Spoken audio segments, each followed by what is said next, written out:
Recently, I was fortunate enough to visit Goldees BBQ, which is the #1 ranked barbecue restaurant in Texas, so arguably the world. I tried their brisket. It was one of the best I'd ever had. So in this video, I'm going to try and recreate that brisket with the secrets they shared with me when I was there. All right, so we're going to be using our offset smoker today. So we'll open our firebox lid and the side door. Then I'll get a couple of firelighters in there, light them up. Then I've just filled up a charcoal chimney with some briquettes and we'll get them on. All right, now to trim our brisket. This is a big one, around 9 kilos. We're just going to start by taking any excess fat and silver skin off the bottom.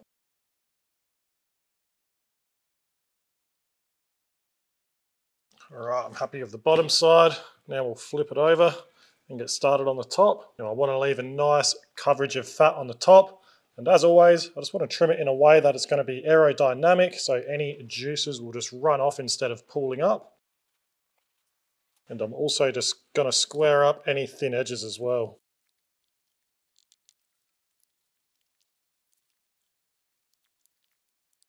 All right, so our brisket's trimmed, super happy with that one. It's got an awesome shape. Now we're going to season it. Now I was lucky enough to pick up the Goldees Brisket rub, so that's what we're going to use.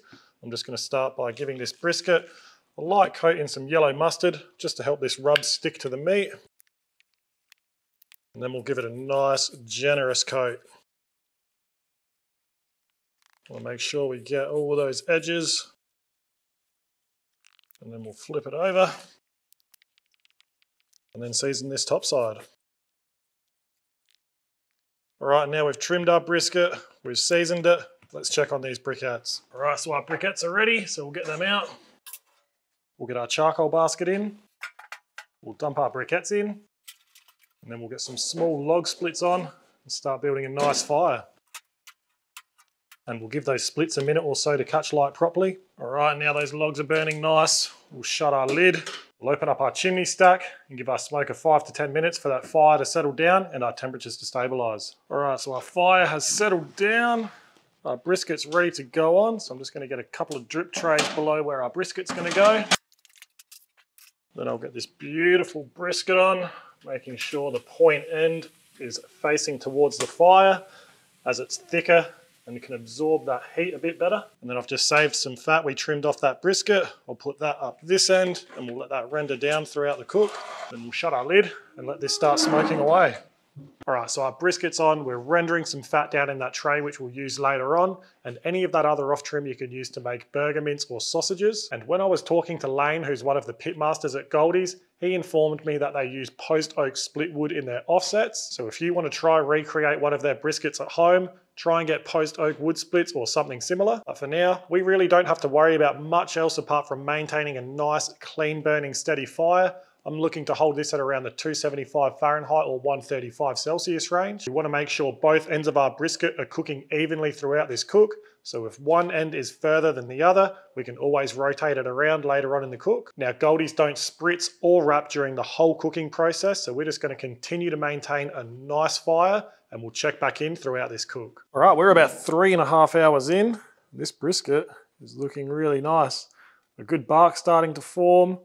There is a couple of minor areas where juices are starting to pull. So what we're going to do is just lift the brisket up a little bit and I'll pop a tray underneath just to help those juices run off. Now we'll shut our lid, keep this fire going and let this keep smoking away.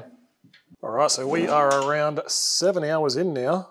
Look at that bark that's forming on there. That's looking incredible. Let's have a quick check of the internals and see where we're up to. About 170 in the flat, about 180 in the point. Looks like we're closer to 180 in both ends actually, so that's good. It's cooking nice and evenly. So we'll keep this thing going and check back in soon. All right, we are now around 10 hours into this cook. And have a look at this brisket. So barky.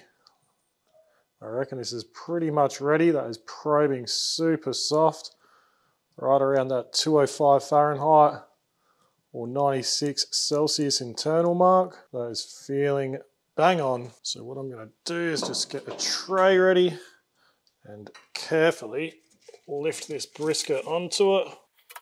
Then we'll bring it over to our cutting board. All I'm going to do now is let that steam off for about 5 minutes to stop that cooking process, and then we'll wrap it up to rest it. All right, now we can rest our brisket. So we're just going to get it on some foil. We're just going to pour over all that beef fat that rendered down during the cook, and we'll wrap it up nice and tight. And now we'll get it in the Cambro. I've just had some boiling water sitting in that bottom tray just to preheat it, because this is going to go in and rest for around 10 to 12 hours. So we'll close this up and we'll come back once this has had a nice long rest to slice and serve it. All right, our brisket's had a nice long rest for about 12 hours. So let's open it up and slice it up.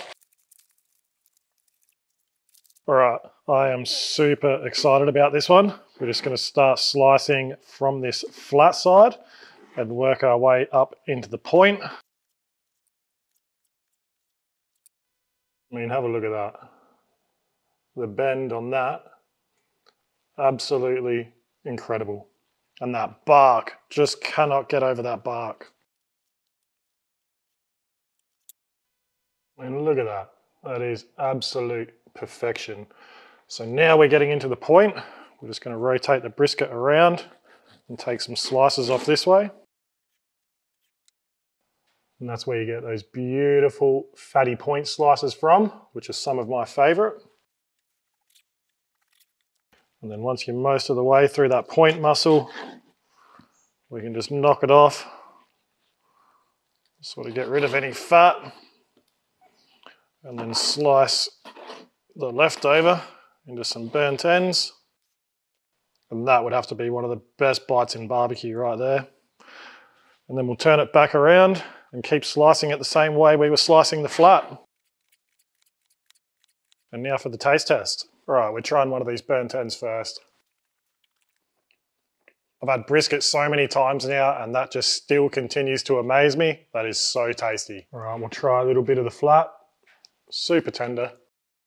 Still so juicy, tender. That bark's incredible.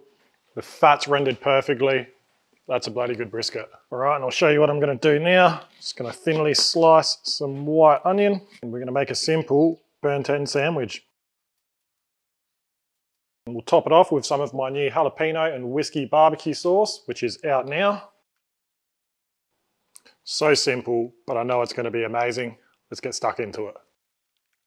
Now that is so good. Well, there you have it. I'm going to call that one a huge success. One of the best briskets I've ever done. That bark was incredible, tender, juicy, everything you look for in that perfect brisket. If you've got any questions, don't hesitate to ask them in the comments below. If you enjoyed the video, give it a thumbs up and consider subscribing to my channel so you don't miss my next videos.